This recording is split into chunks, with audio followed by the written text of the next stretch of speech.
Ready?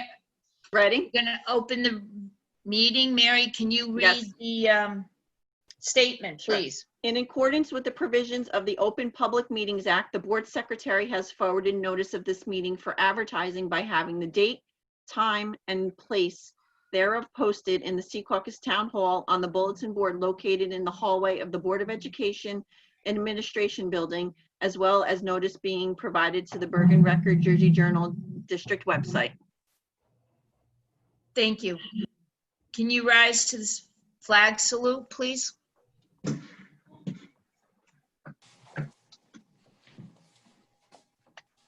I pledge allegiance To the flag flag of the of the United States of America and to the republic Which it stands, one one nation, under under God, God, indivisible, with liberty and justice for all. justice for all.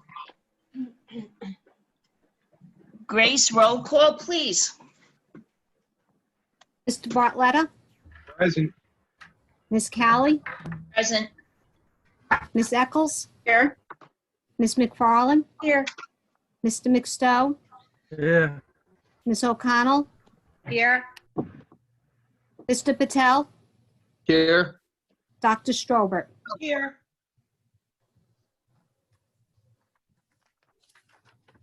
Okay. Moving on. Approval of the regular meeting minutes. Need a motion? Motion. Second. Roll. Mr. Bartletta, Yes. Ms. Callie, Yes. Ms. Eccles, Yes. Ms. McFarland, Yes. Mr. McStowe, Yes. Ms. O'Connell, Yes. Mr. Patel, Yes. Dr. Strobert. Yes. Is there any correspondence? No correspondence. Okay. Superintendent's report. Sure. Good evening, everyone. Let me make sure can you hear me right? Yeah. Yes. Good evening, everyone. This upcoming week, believe it or not, is the 25th week since our students and faculty have left our buildings. Unbelievable to think that we have not been back into these buildings in such a long time. On Tuesday, this past Tuesday, I'm very happy to announce to everyone that we welcomed over 20 new staff members to our annual teacher orientation, which was held here in our Performing Arts Center. These members included new teachers, interns, as well as student teachers. It was an extremely productive day where the administration spoke to them about expectations being successful, especially during this time of the pandemic. The new staff also received training on real-time, HIB, special education, and our evaluation tool, the Danielson model. We are so excited to have welcomed everyone back into the building on that day, and also to welcome them as new family members of our Patriot family. So we welcome all of our new members. Yesterday, I was proud and thrilled to see our SEA Executive Board return also to our building to meet with the entire administration team to discuss and answer questions regarding the road back plan for our district. We spent 2.5 hours together, and we had a very productive meeting, which we reviewed our plan, our safety standards, teaching expectations, roles, and responsibilities, and how we will continue to work together to ensure a safe return for all of them and for our students in the next coming weeks. Lastly, I would like to take some time to address a letter that I sent home to the community this week regarding a change in our rollback plan. I would like to begin by sharing my appreciation to our Board of Education, Mayor Ganelli, our Town Liaison, Jim Clancy, Police Chief Dennis Miller, Town Administrator Gary Jeffis, Janet Castro, our Local Health Liaison, our District's Restart Committee, and all of our schools' pandemic response teams, which includes teachers, students, nurses, custodians, and administrators. And lastly, I would like to thank our administrative team, including our custodians and maintenance team, central office employees, supervisors, our principals, directors, Grace Yo, our business administrator, and Sal Chaffee, our supervisor of buildings and grounds. Many people do not understand the task that we all committed ourselves to when we were told we had 4 weeks to prepare our district for an in-person instruction option for our students. I understand that during this time, many are anxious and have differences of opinions regarding the pandemic and how to handle the beginning of the school year. Everyone should know it was not our opinion that drove the creation of our plan. It is our legal obligation to follow the guidelines, requirements, and mandates that were set forth to us at the end of June by Governor Murphy and the Department of Education. This document, and even its most recent updates, do not allow for choice. It does not say that districts can choose to go all remote. It provides guidelines for a return for in-person instruction at some capacity. It clearly states that only districts that cannot meet the health and safety standards will begin all remote.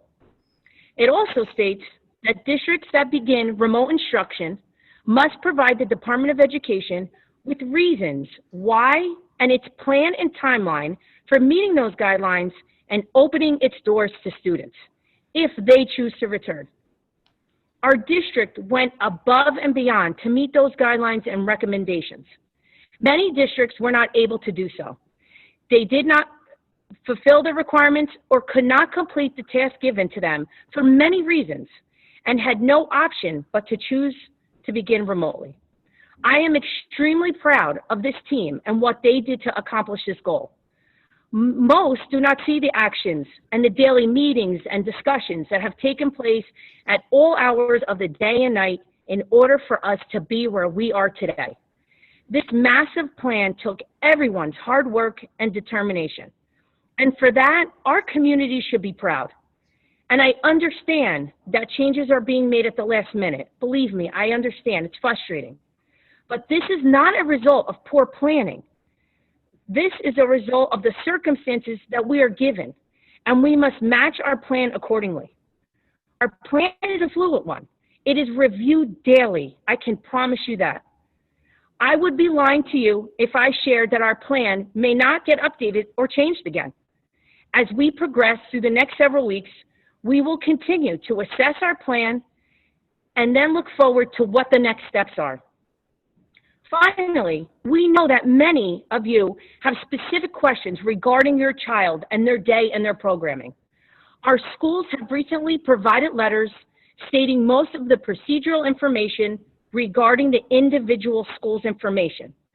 We have 5 schools in this district, each of which will be operating in the beginning differently. Information will be coming forth even more from those schools. We also understand that many are concerned about the length of each class period. But please be reminded that this is not a typical start of a school year. I wish it was. We have many students and staff that are nervous for their return. We cannot start the year full force as we normally would. We need to start the year by assessing our students to see where the gaps in learning may have occurred with the length of time that we were on all remote instruction. We need to welcome people back into our buildings, beginning to build community again, and creating that positive social and emotional experiences for our child, which is important for the success of their learning. This is extremely important and will aid in the success of us entering phase 2 when we return to full days. We also have sent everyone in our community a Google Doc that allows you to ask any questions or share any concerns that you may have regarding our plan and our return to the school. The link for this is also on our Facebook page. We will be collecting these questions through the weekend, and our administration and I will be creating a video that we will share with the community asking any question that you may have so that our district is transparent and clear to you so that you understand our plan for a safe and happy and healthy return. As always, we ask for your support and your patience during this time as we all continue to navigate these uncharted waters. I promise everyone, no matter what, we have been and will always stay committed to all of our families, our students, and our staff in the Secaucus community. Thank you.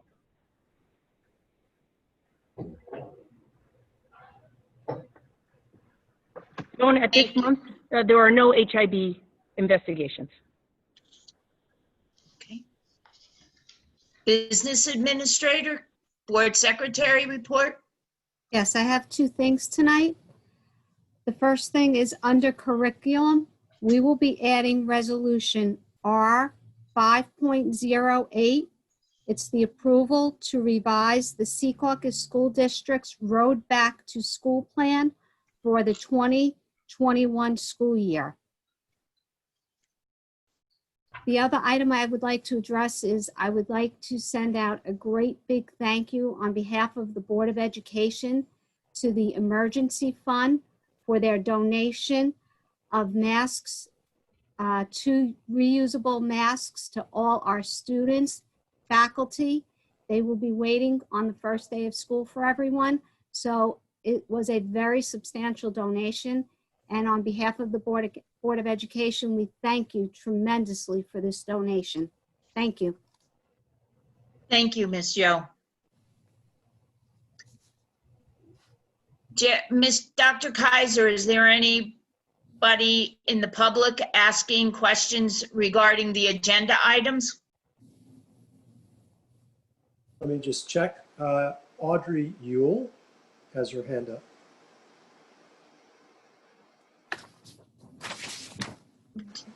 This is the public forum regarding agenda items. The meeting is open to the public for the purpose of addressing items listed for approval on this agenda only. Residents wishing to speak on such items must sign the register, provided obviously you're going to announce your name and your address rather than providing it. You are required also to give the subject matter upon which you like to address the board. Comments are limited to 5 minutes per person. The board may or may not respond to issues raised by members of the public at the time they are raised, but will provide a response if and when appropriate. The board asks that members of the public be courteous and mindful of the rights of other individuals when speaking. Please note that the board will not respond to comments regarding students or board employees in light of the privacy rights held by those individuals. Moreover, the board discourages comments about such individuals and will not be responsible for those comments. Members of the public who choose to speak during this public session should carefully consider their comments, since they can be held personally liable for any statements they make.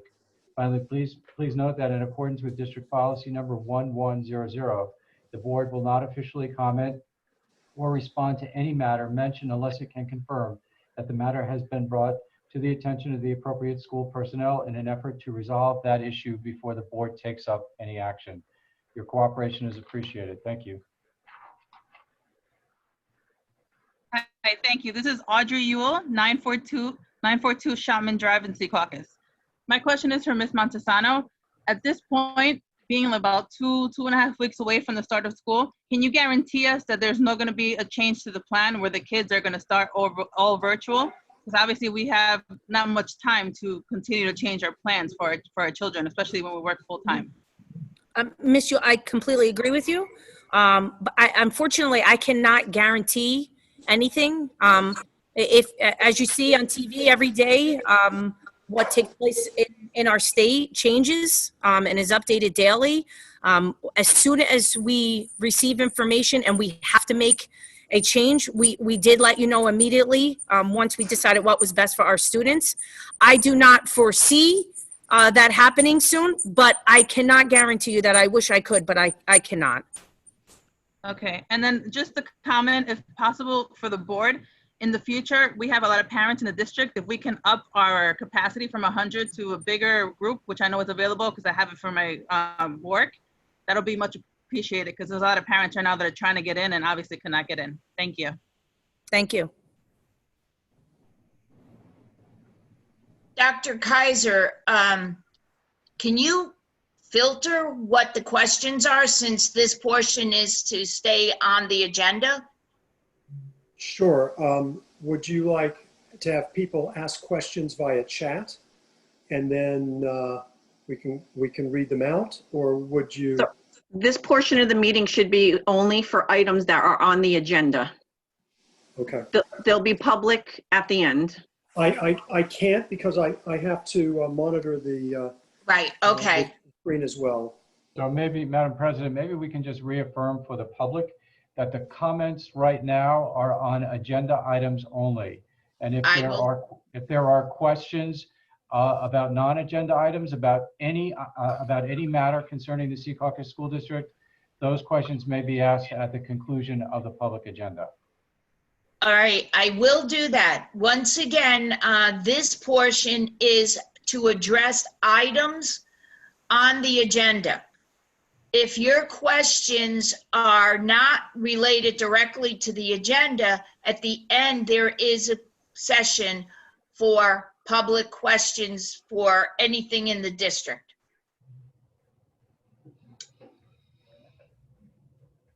So we'll just move, if you have a question related to the agenda, maybe you can type it in and we can answer it that way.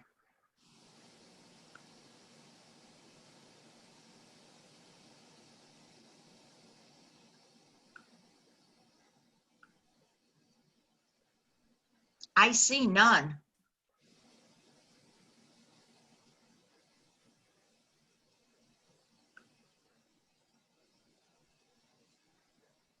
Let's move on then through the agenda. There's a chat, Joan. There's a chat.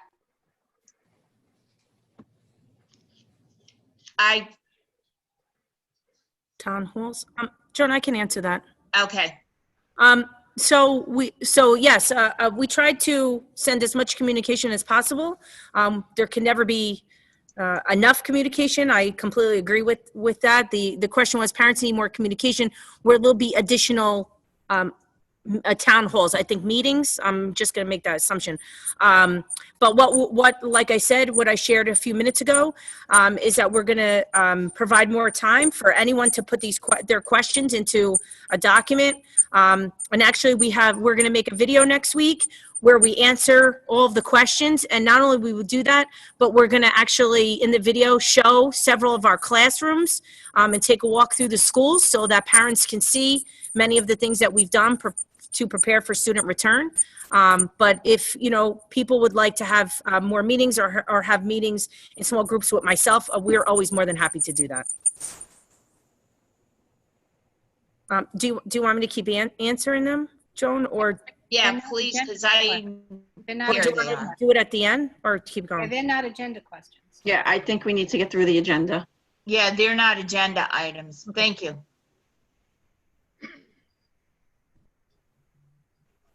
All right, we'll go then to the agenda is governance.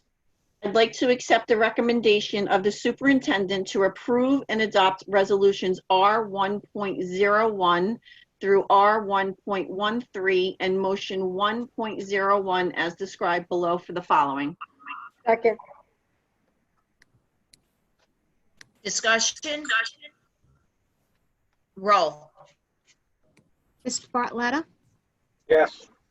Ms. Callie, Yes. Ms. Eccles, Yes. Ms. McFarland, Yes. Mr. McStowe, Yes. Ms. O'Connell, Yes. Mr. Patel, Yes.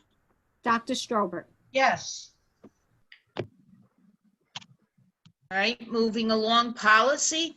I would like to accept the recommendation of the superintendent to approve and adopt resolution R 2.01 as described below for the following.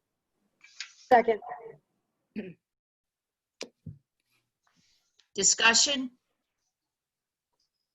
Roll. Mr. Bartletta, Yes. Ms. Callie, Yes. Ms. Eccles, Yes. Ms. McFarland, Yes. Mr. McStowe, Yes. Ms. O'Connell, Yes. Mr. Patel, Yes. Dr. Strobert. Yes. Okay, is there a report from shared services or legislation? No report at this time. Okay, Education Committee, curriculum. I make a motion to accept the recommendation of the superintendent to approve and adopt resolutions R 5.01 through R 5.08 as Second. described. Second. Discussion? Roll. Mr. Bartletta, Yes. Ms. Callie, Yes. Ms. Eccles, Yes. Ms. McFarland, Yes. Mr. McStowe, Yes. Ms. O'Connell, Yes. Mr. Patel, Yes. Dr. Strobert. Yes. Athletics or school technology, any reports? No report at this time. Okay. Finance, I'd like to make a motion to accept the recommendation of the Business Administrator, Board Secretary to approve and adopt resolutions 8.01 through 8.12. Second. discussion? Roll. Mr. Bartletta, Yes. Ms. Callie, Yes. Ms. Eccles, Yes. Ms. McFarland, Yes. Mr. McStowe, Yes. Ms. O'Connell, Yes. Mr. Patel, Yes. Dr. Strobert. Yes.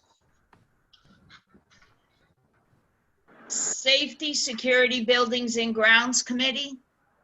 I'd like to make a motion, motion to accept the recommendation of the Business Administrator, Board Secretary to approve and adopt resolutions R1 9.01 through R 9.04. Second.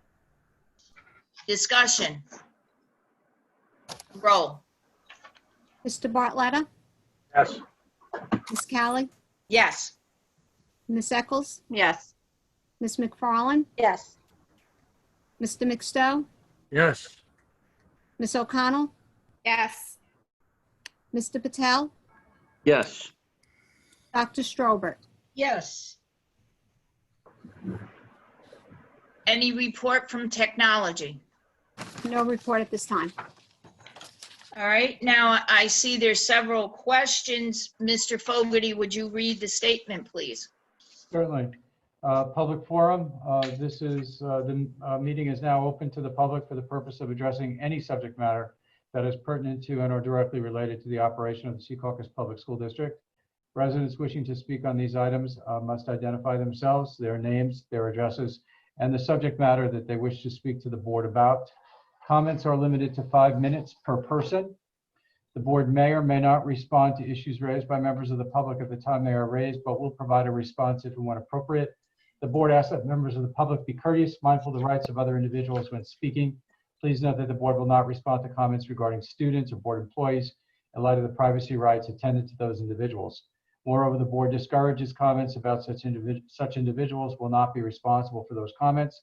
Members of the public who choose to speak during this public session should carefully consider their comments, since they can be personally liable for any statements they make. Finally, with regard to district policy number 1100, the board will not officially comment or respond to any matter mentioned unless it can confirm that the matter has first been brought to the attention of the appropriate school personnel in an effort to resolve that issue informally.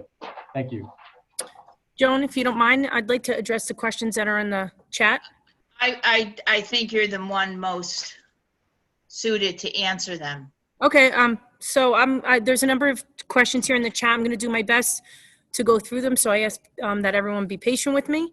And once again, if I don't have the exact answer that you would like I said, there is a document that is on Facebook. I do see on here, Dr. Riser, I do have someone that asked, it says that when they click on the link, they need permission. So can you please open that?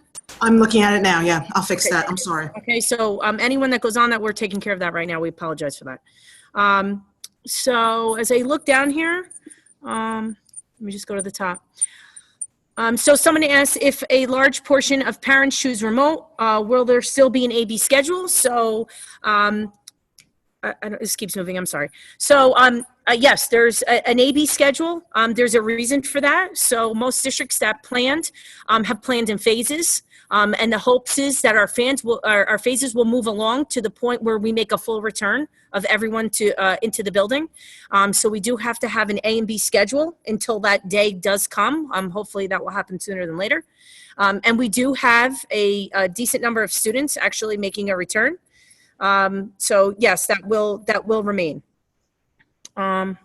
Every time someone puts a question, it slides up. It bounces, right? So someone asked, when will parents be able to pick up books? That's different in every building. So I would ask you that you contact the main office of your child's school.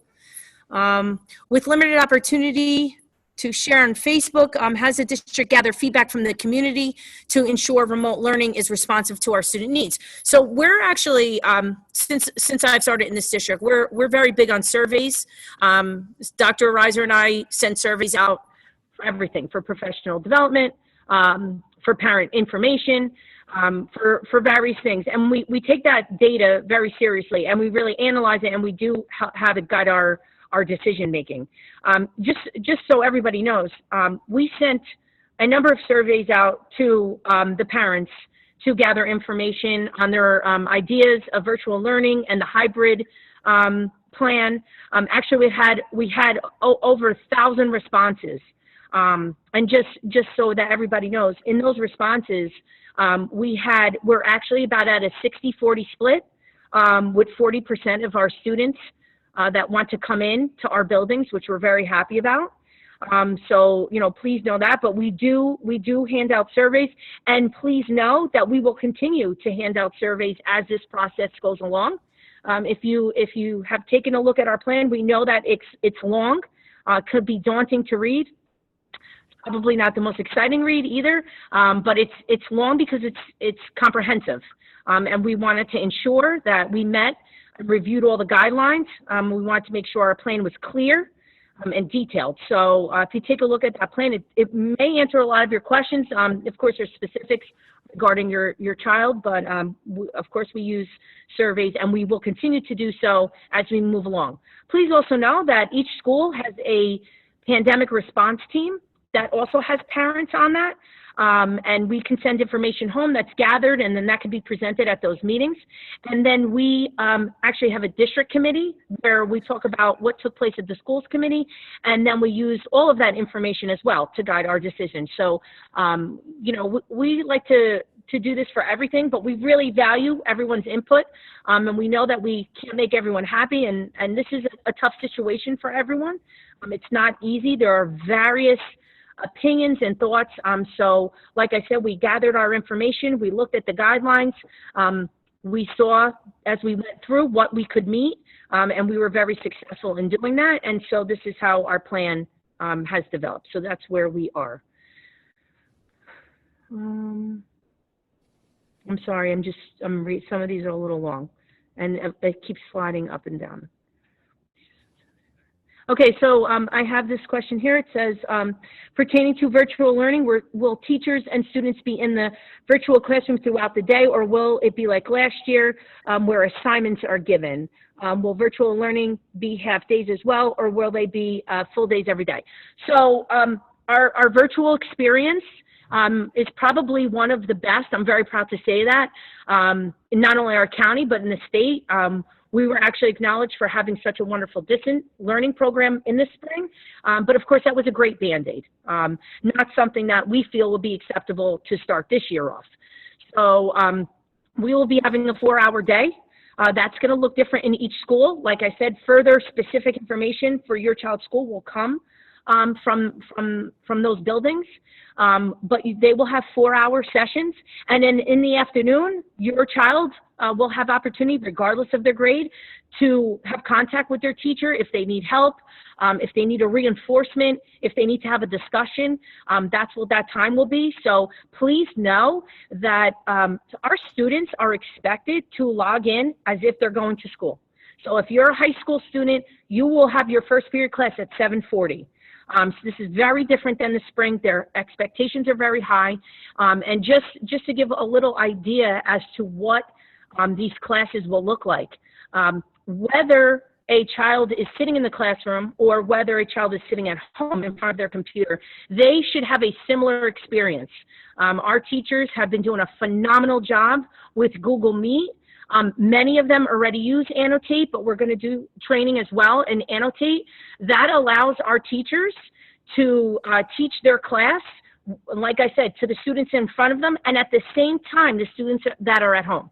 So they will get that information at the same time live, They will be able to participate in that lesson at the same time, and they will be able to receive feedback regardless of where they are sitting during that lesson. So we are very proud that we are able to provide that type of instruction, but that is what it will look like.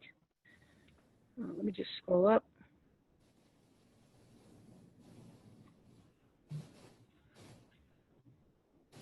I answered that. Oh, someone asked if there will be a shuttle bus. We've been working very closely with the town, and there will be shuttle buses. And the shuttle buses will run similar to what they have run in the past, and they will follow the same guidelines that we will follow on our buses. There will be a wearing of masks that will be mandatory. Temperatures will be taken before every child gets on that bus. And then the second part of their screening with their survey will be done when they get to school, but the shuttles will run, and so will our buses as they have in the past.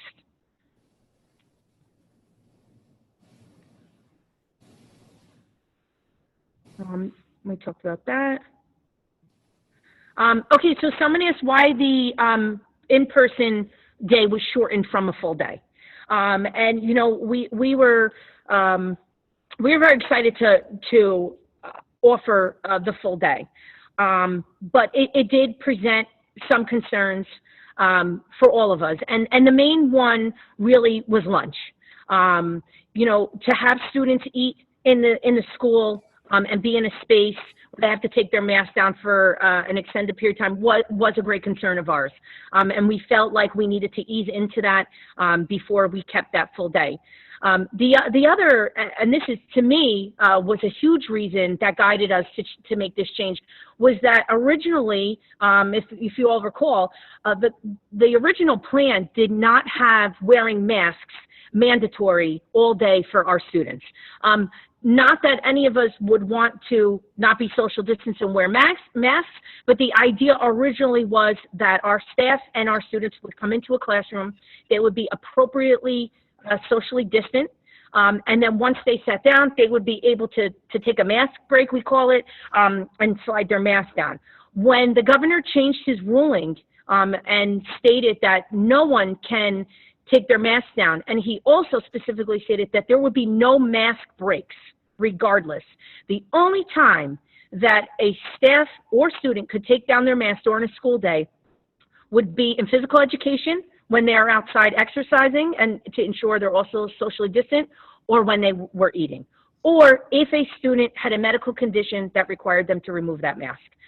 Those were the only 3 times that a mask could be removed. We had a great concern in making our staff and our students be in a classroom for almost 8 hours a day with a mask on. We felt that that was almost unrealistic and unhealthy, and so those reasons guided us to shorten our day to a half a day.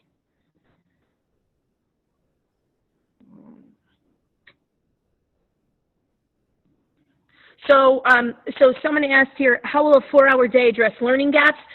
So this is what we talk about, right, when we make our return. And this is why I was trying to explain. It's something that we have to ease into. I would love, more than anyone, to start our school year off and go full force, but we can't. And in fact, if we did, we would be giving our students a big disservice, okay? And I think it's important that a couple of things need to be addressed. The first thing is we need our students to come in. We need them to be assessed. We need to be able to see where those gaps are so that we can address them, okay? So the beginning of the year is really going to be about a couple of things, which, you know, the 4 hours is a great thing to use this for. We need to welcome our students and our staff back. We need to ensure that socially, emotionally, they are comfortable. And we need to do that. We need to create that positive environment that we had when we left here. And that's important. If everybody recalls, when we left here, we had communities built, okay? Our students and our teachers knew one another. They had a communication that had taken months to build. We don't have that now, which is why it's more important than ever to get our students back into our buildings so that they can socialize, so that they can create that environment and they can make connections, okay? The second thing is that we need to do assessments. All right. We don't know how far that gap is and how much work we have to do to get them back where they need to be unless we assess them. Okay. So that's the first thing that's going to happen that first month of school. We need to assess. We need to take a look. We need to look at the data, and then we need to decide how are we going to address those gaps. Now, we're very fortunate. Like every other district, we have received COVID CARES money. And some of that money we have already set aside so that when we decide and see where those gaps are, we can use that money to have extra tutoring and extra classes after school that will help close those gaps for our students. I don't know what other districts are doing and if they put money aside to do that, but we have done that. And it's another thing that we're very proud of in our plan, but we can't do anything and move forward until we assess properly for our students. So that's most important. Let's see. I apologize for the delay. I'm just going through these. So someone asked if we surveyed the teachers. Yes, we did survey the teachers. I actually surveyed the teachers a number of times regarding their return and regarding on their thoughts on our return and the hybrid model. And I know the union as well sent a survey out to get some information as well. And please know that in my survey, I had 93.3% of my staff wanting and making a return. And in fact, I believe the union survey, which did have less responses, but also had actually a higher return rate for our students, which we are very, very excited about. And of course, we know that they have, they have concerns, and which is why I wanted to share with everyone that we met with the SEA executive board yesterday, actually this morning, I apologize. And we had a great conversation. I'm sorry, it was yesterday morning. We had a great conversation and we went through their concerns. And I reminded them, as I remind all of you, this is a fluid plan. It is a plan that will consistently be updated to make it better, okay? And it may be little things that not many notice, and it may be big things that we can do to continually welcome back our students and our staff.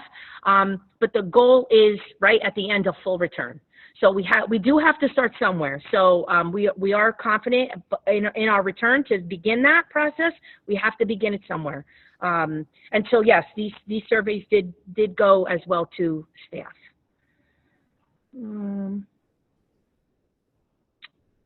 Let's see.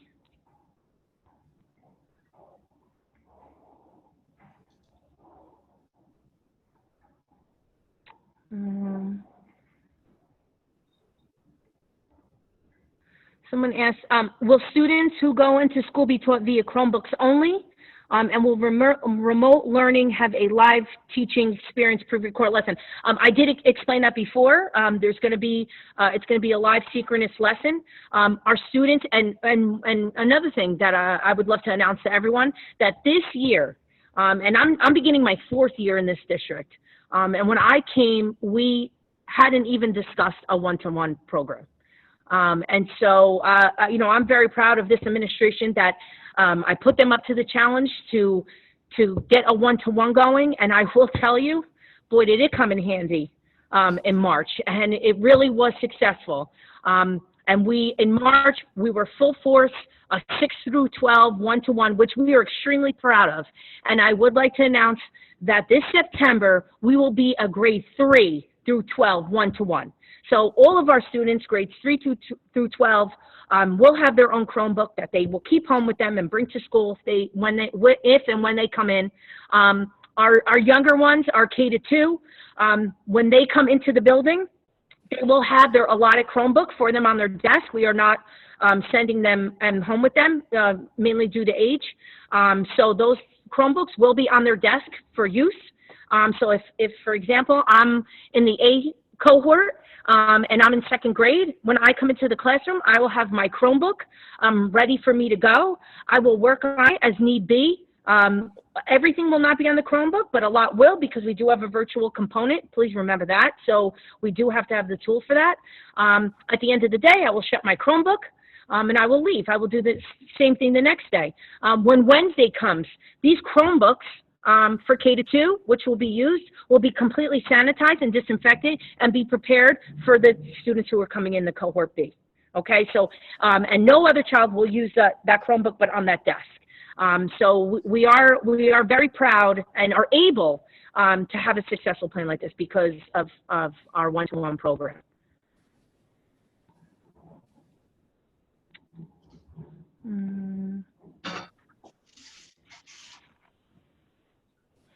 Someone asked if we can consider making the survey data available for the public to see. Dr. Riser, I have no problem with that, so we can get that out tomorrow. We have no problem sharing that data with everyone. That's not a problem at all. Dr. Riser, I have someone ask, maybe can answer that better than I can. What would a student assessment look like remotely? Hi, everybody. We have a number of different things at every level to assess our students. That's one part of our plan. If you feathered through the plan that we released, we are mandated to assess all of our students, K-12, in many of the different subjects that they are taking. So what we are doing at the elementary level, we are assessing them primarily in ELA and mathematics through Renaissance. We're doing a primary assessment shortly after they return to school, after school starts, to gauge whether, their level of mathematic proficiency. We are also using many, I believe a Dibbles assessment is being used. There's other, Fontes Pinnell is also an assessment we're using, and we're using various reading and writing assessments also, tools for the elementary level. At the secondary, it's a little harder. What we're doing at the high school level are using various assessments that our supervisors are working on now in creating to gauge where student levels are before instruction begins. And then we're going to, at the middle school, we still have Renaissance. We're doing the Renaissance assessments in ELA, mathematics, and various benchmarks to see how students are, what level students are before they come into the classroom and engage in instruction. A lot of these virtual assessments will be done via Google Classroom. All of our teachers, I think this year, I'm actually working with the pre-K teachers on Monday. Pre-K through 12 should be using a Google Classroom. So that's the primary interaction between students and teacher. And a lot of the assessments could be done via Google Forms and via other means on the Google Classroom. Thank you, Dr. Riser. I'm just going through these questions. Virtual class, what person conducted? Ms. Montesano, what will the schedule look like for the first week? That's one of the questions. Sure, that's a great question. That's going to be coming in a letter. So when we start on Wednesday, the 9th, which we actually are very happy about because Wednesdays are full virtual days. And I want to talk about that for a minute on full virtual days. So on full virtual days, that's one of the guidelines and requirements that the Road Back Plan has asked us to do. It didn't have to be a Wednesday. We picked a Wednesday for a number of reasons, which I can discuss. But one of the requirements of Wednesdays is about this building community, which the Department of Ed, and we agree, like I stated before, is extremely important. So Wednesdays will be a virtual day for everyone. And what that will do is that will allow teachers to bring together the cohort A and the cohort B and start to build communication and bonding between those groups. So that's very important. So on Wednesday, the first day, that's a half a day as well. So that day will be full virtual. That will give our teachers an opportunity to have cohort A and B together, to talk to them about what their class is going to look like, to talk to them about how their class will operate, to talk to them about their expectations and their rules, just like they would on any first day of school, except they will be doing it virtually with everyone.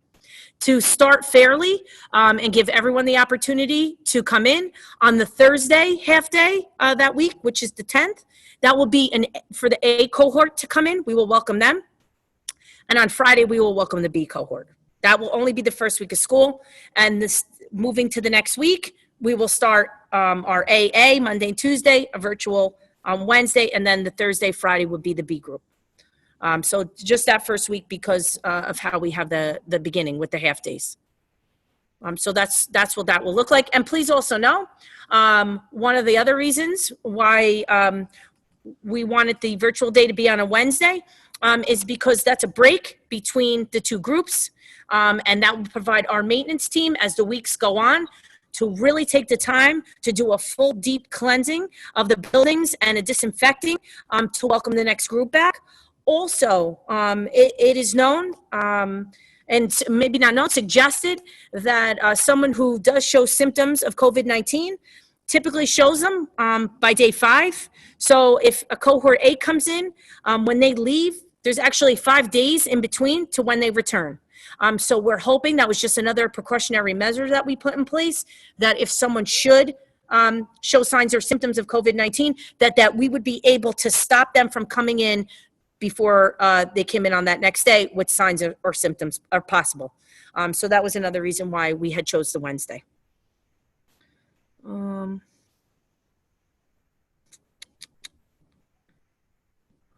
Every time I scroll up, it pushes it down. I've got one for you. In the Okay. future, will the schedule be changed if there is a day off? For example, if there is no Monday, will you eliminate the virtual day and make No. Tuesday, Wednesday Yeah, I see AA and Thursday, Friday BD? Yeah, I see that. So no, we won't. We actually have the schedule of AABB already complete through October. So we will be sharing that with everyone as well, so that parents can plan accordingly. And we're very lucky with September and October. Basically, the days we want to ensure that the A cohort and the B have even amount of days, and they're right there. So that schedule is already completed, so we can get that out on the website as well, so that everybody can plan accordingly. But that schedule is done. So no, we will not be changing that as of yet, at least through October.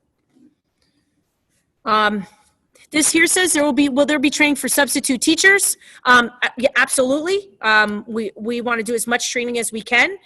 We're also looking into many of the trainings that we're going to be providing. They're also going to be recorded. And we're going to have a section on our website that our substitutes or our staff or anyone can access at any time, either to watch a new lesson and get training, or to get a second or third training, whatever they need to feel comfortable. So we will try to provide them in person, excuse me, as well, but we will have those recorded lessons available to them at any time that they would like to view them.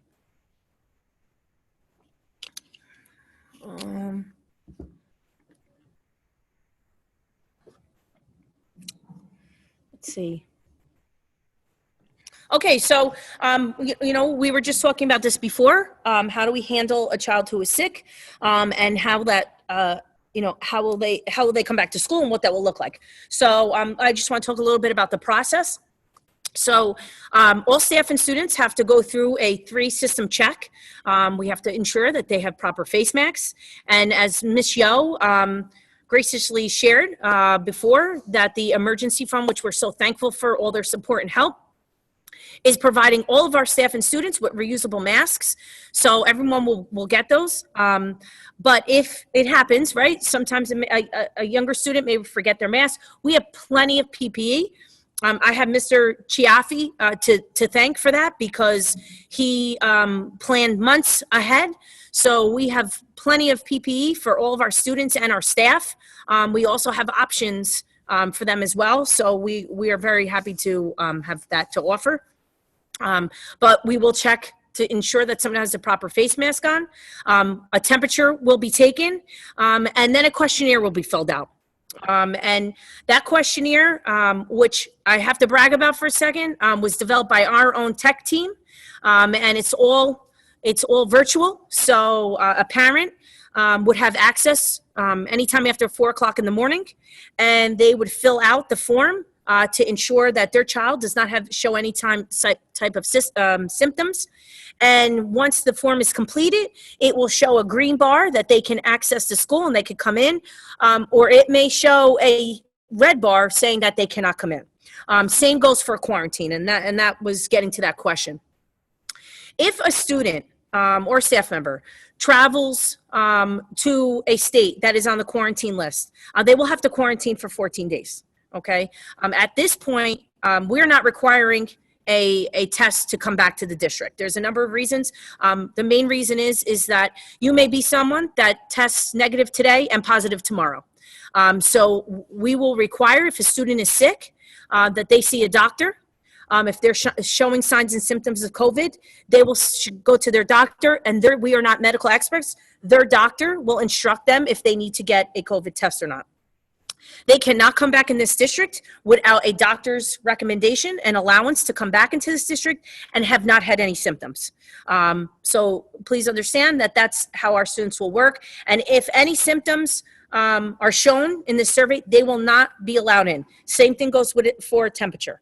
And a quarantine, if you are someone that was quarantined and you answered the questions and it says that you went to a place that's on the quarantine list, the survey will actually show you a quarantine and show you a red line for 14 days. It will keep track and it will not change or reset until that quarantine is over. So we're very proud of our tech team. We're way ahead of the curve on planning for this. So we have a question here. Wait, hold on. I'm sorry. So I have someone asked, will there be teacher aides in the classroom to assist? So we have our same schedule, our CAs and our TAs as always. If we have someone that's working virtually, we're planning that schedule out for them now. But Ms. DeVito, who oversees the CAs, she's been in contact with all of them, and Mashios, who is our provider of our CAs, and we're working with our TAs for a return for them. So our schedule is as planned with assistance as well.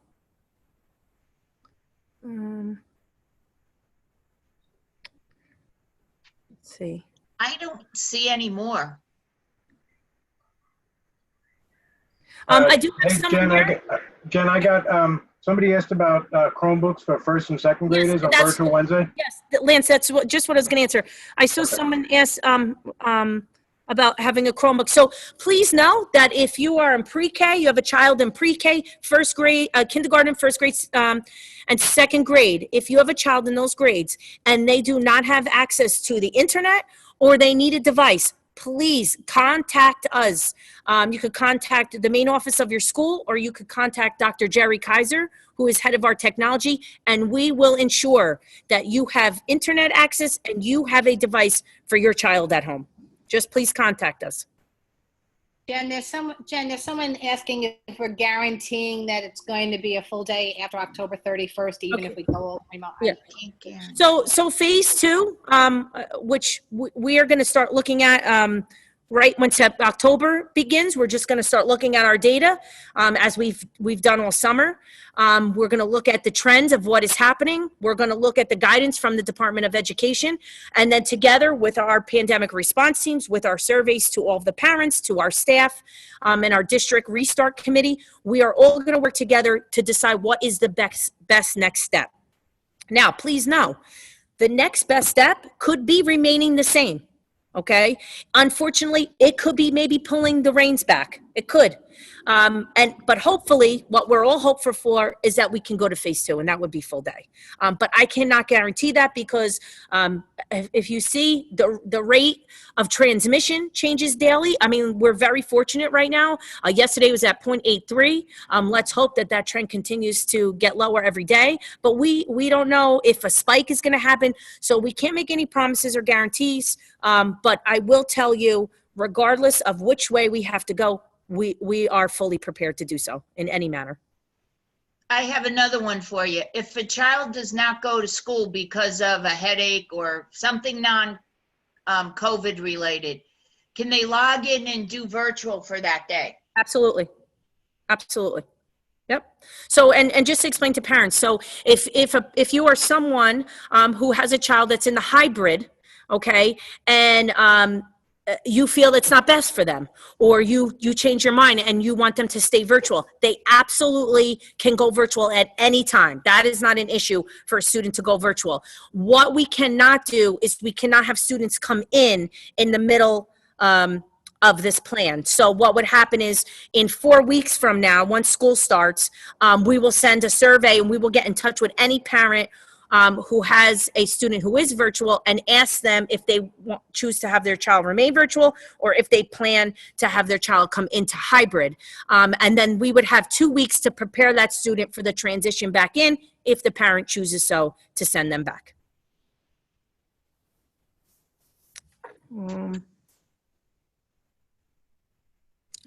I feel like I might have got them all. I apologize if I missed someone's. It's scrolling up and down as people add. Dr. Riser, someone asked how the elementary students are going to be assessed in reading fluency.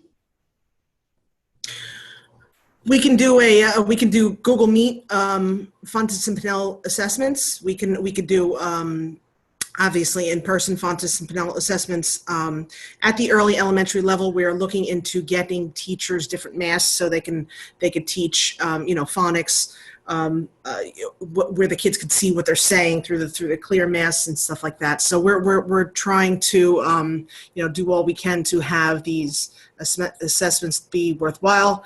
We're looking into other forms of assessments for reading also at the elementary level for our virtual students now. So. I also had, thank you, Dr. Riser. I also had someone ask what the colors red and blue mean. They're internal. They're for our purposes on real time. So just as long as you know your child's in the A cohort or the B is what really matters.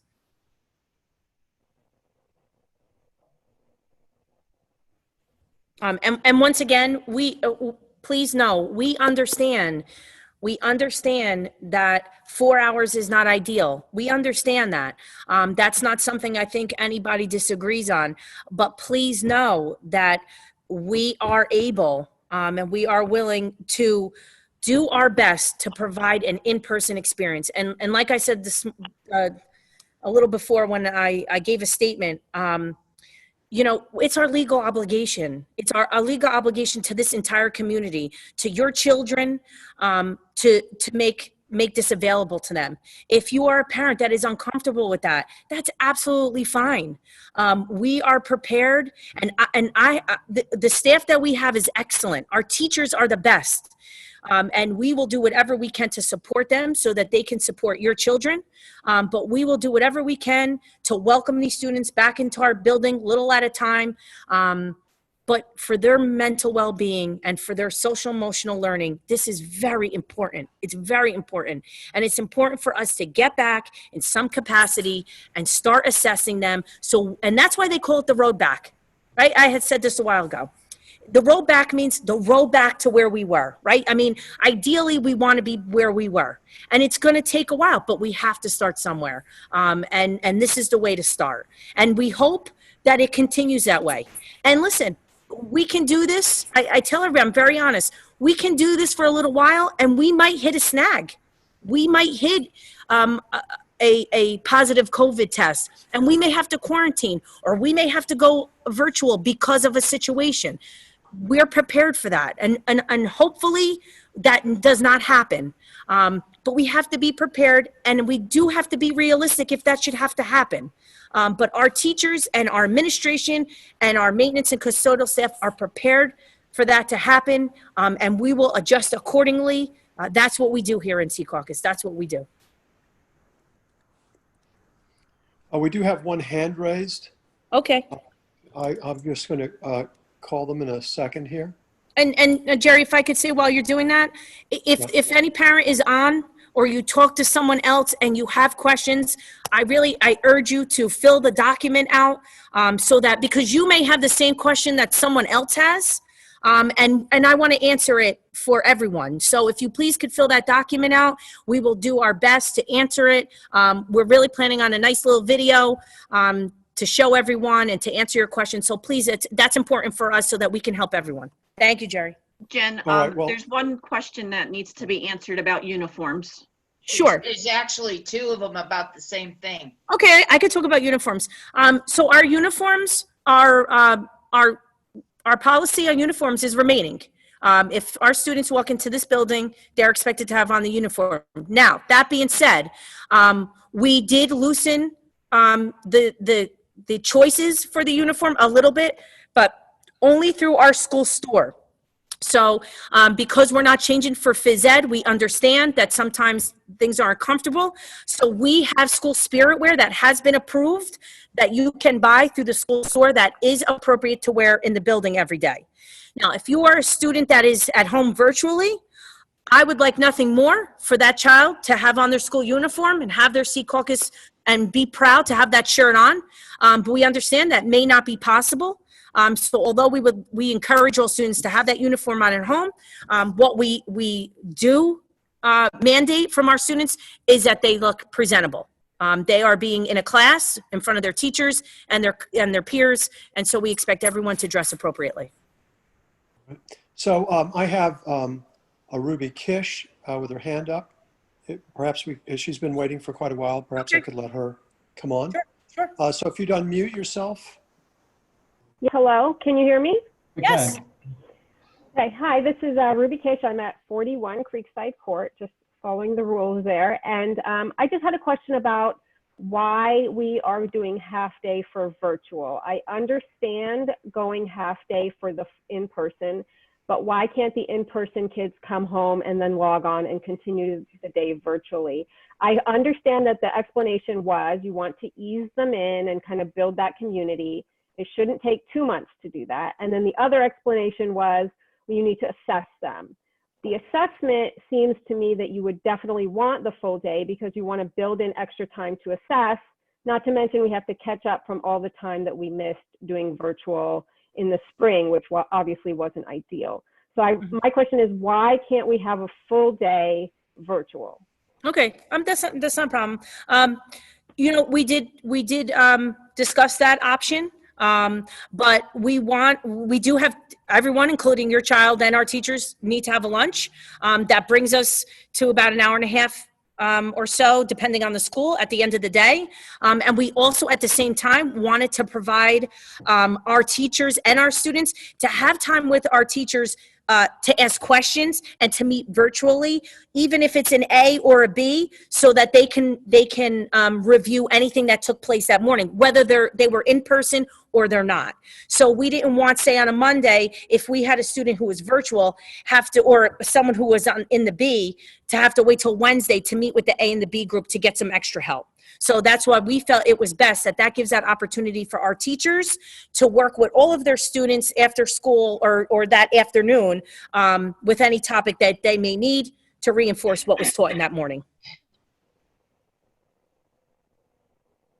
Jen, someone asked how the students' individual school supplies will be handled during the course of the day. Okay, so I don't want to speak for all the teachers because I know they all have various methods of handling that. I know that a lot of teachers, and I had suggested it in the staff meetings, which I know a lot of teachers are doing, is that if you get a shoebox for your child and they can decorate it, I would suggest that they put their school supplies in it. With the top, when they go to school, they can have their own box of their supplies, and at the end of the day, they can put the top on it and put it in the cubby. That way, no one touches their supplies, and we don't have to worry about any disinfecting every pen and pencil that they use, and it'll be put away until they return the next day or when they come back with their cohort. But every teacher really is doing various things. I don't want to speak for every single teacher. And it's different, right? Looking at each grade, what our elementaries do. The shoebox is appropriate, probably not appropriate for middle school, but they'll have their backpack. So I think that what will go out is information from the teachers or from the principal sharing more detailed information regarding that. Jen, there's a parent who's holding his hand up, not doing that hand up. Oh, yeah. I can't see. I can't see them. Mateo Maciello. Mr. Maciello has his hand up. Okay. Hi, thanks for having me. I'm just coming in now, so I don't know if this was addressed. So I apologize for that. That's okay. Musical instruction, will that be, how is that going to work? Okay, so it's going to look different once again at each level. So looking at, it's almost be a reverse. We have to be very careful when it comes to instruments and chorus, right? So many schools have cut those programs or are just doing them remote or have cut them dramatically. We did not want to do that. We're very proud of our theater and arts program and our music program. So what we have is we're going to have our teachers, when they're here, actually work with the opposite group.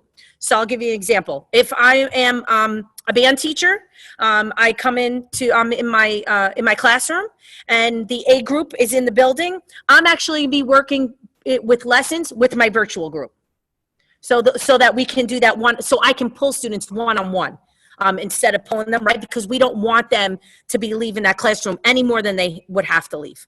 And then we would flip-flop those days. So that's how you'll see it more there.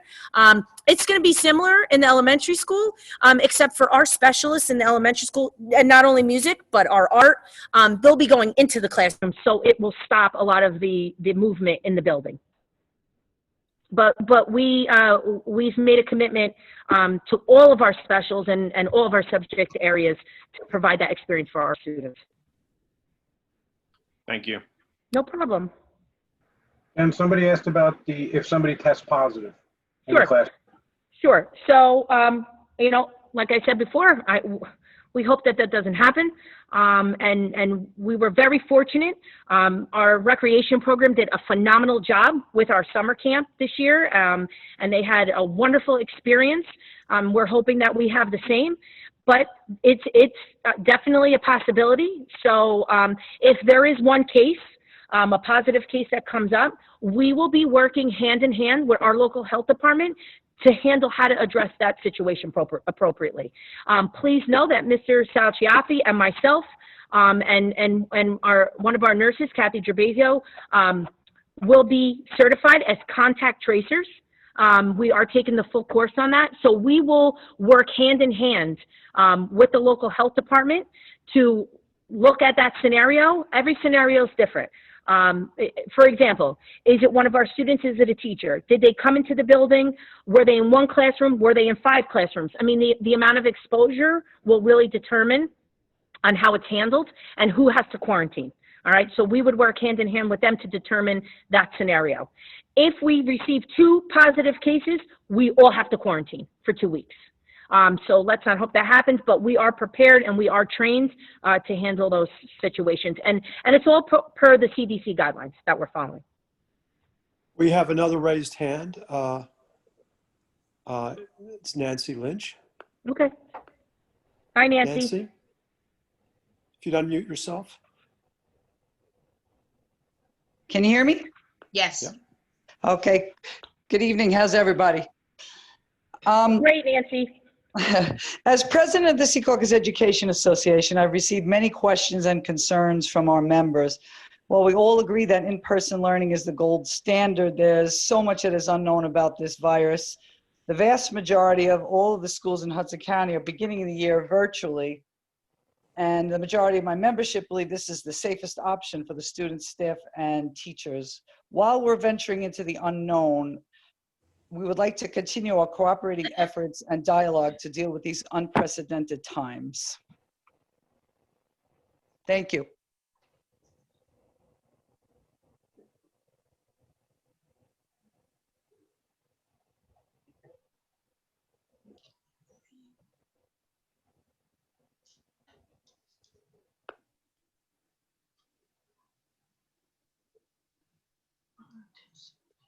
I don't think that there are any further questions that I see that haven't been answered by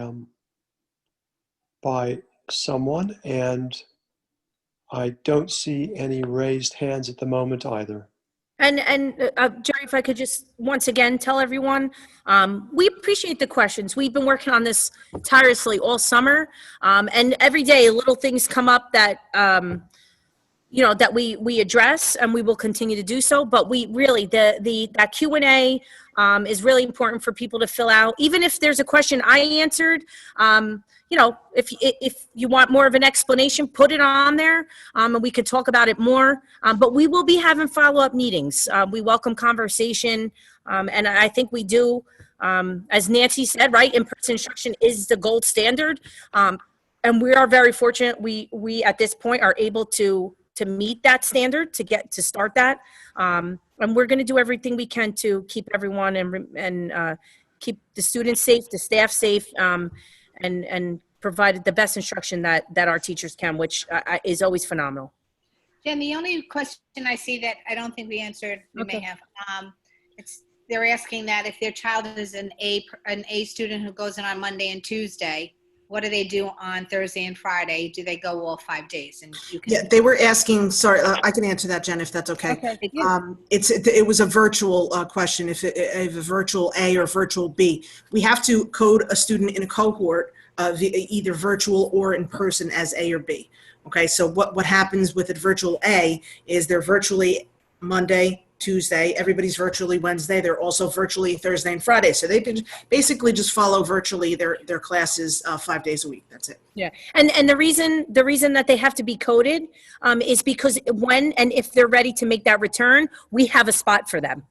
So they already know when and if they decide to come back and transition back into our school for in-person instruction, we already have that seat slotted for them already. We're already prepared for that. Ms. Montesano, I have a question. Sure. When can we expect this video to be completed, and where are you going to post it? You're putting a lot of pressure on me, Miss Callie. So we're going to work on it next week. So I'd like to have it out, of course, before school starts. So that's the goal.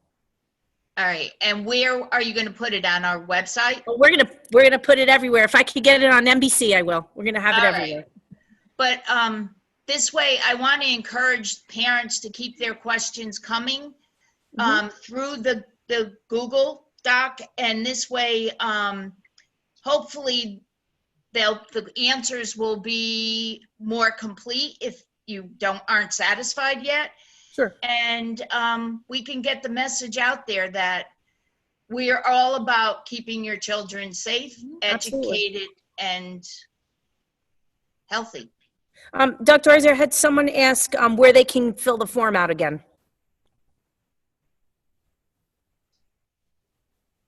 Unmute yourself. It's on there. What's she saying? 1 minute. I just put it on there, right there. Actually, I put it private. I'm sorry. I will put it publicly right now. Hold on 1 second. The link is being shared right there. And it's also on the Facebook page. And I'd also add, there's a button on the district homepage that's very clearly marked for your questions. So you can click that, and that'll also start the form. Ms. Montesano, there's also a parent questioning about uniforms being sold out. I see that. I have to look into that one. That I do have to. I'm not sure when they'll be available. Was in the school store yesterday, and our sales are through the roof, which is a great thing. And stuff is coming in, but some stuff is delayed. But I don't have an exact date. But I know we have a lot of orders that were put out. So hopefully soon. Also a question there about math classes, Ms. Montesano. Usually math classes are 1 lesson per day. Dr. R, do you want to talk about math? Sure. I'm sorry, what was the question?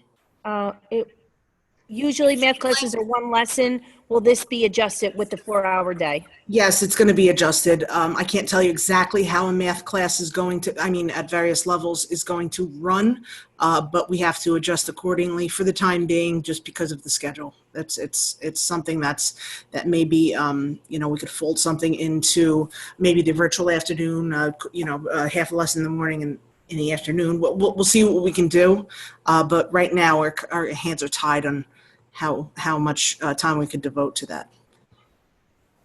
And someone asked about a short video, which is what we're going to be planning to do to get information out. Someone asked if the children will still be going to the library. The media will be going into the classroom.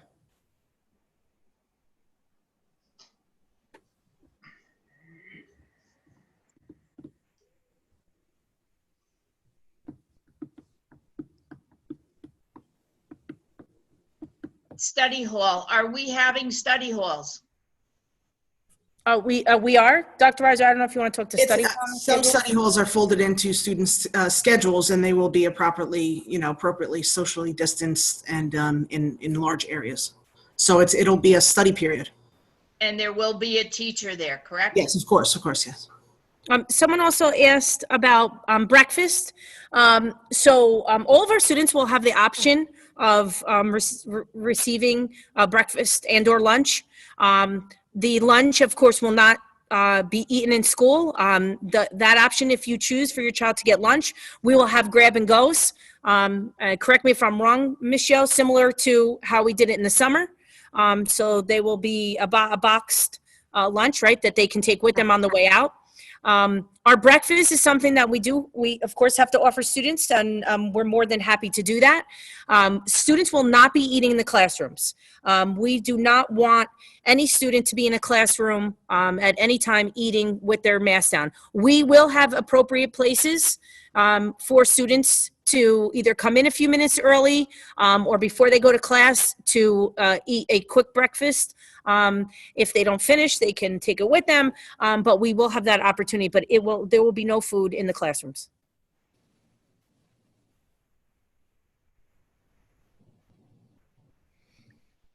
I think we've got them all. Okay, great. And that being said, I want to thank Dr. Riser and Mrs. DeVito for their help in answering these questions as well. There is one more. Yeah, that's not a problem. So we're working on that right now. We have a number of teachers who have asked if at times they can have outdoor classes. We're looking into that. It's definitely a conversation we're having. So we definitely want to provide that. Of course, weather pending, right? But yeah, we do want to be able to offer that at times as well. I want to thank everybody for joining us tonight, and with these questions, they're fantastic. Again, continue to bring them forward through the document so this way they can be answered in the video. That being said, I want to say good night and thank everyone. Thank you. Motion to end? You need a motion for adjournment. Motion to adjourn. Second. Thank you. Good night, everyone. Good night, everyone. Thank you so much. Good night.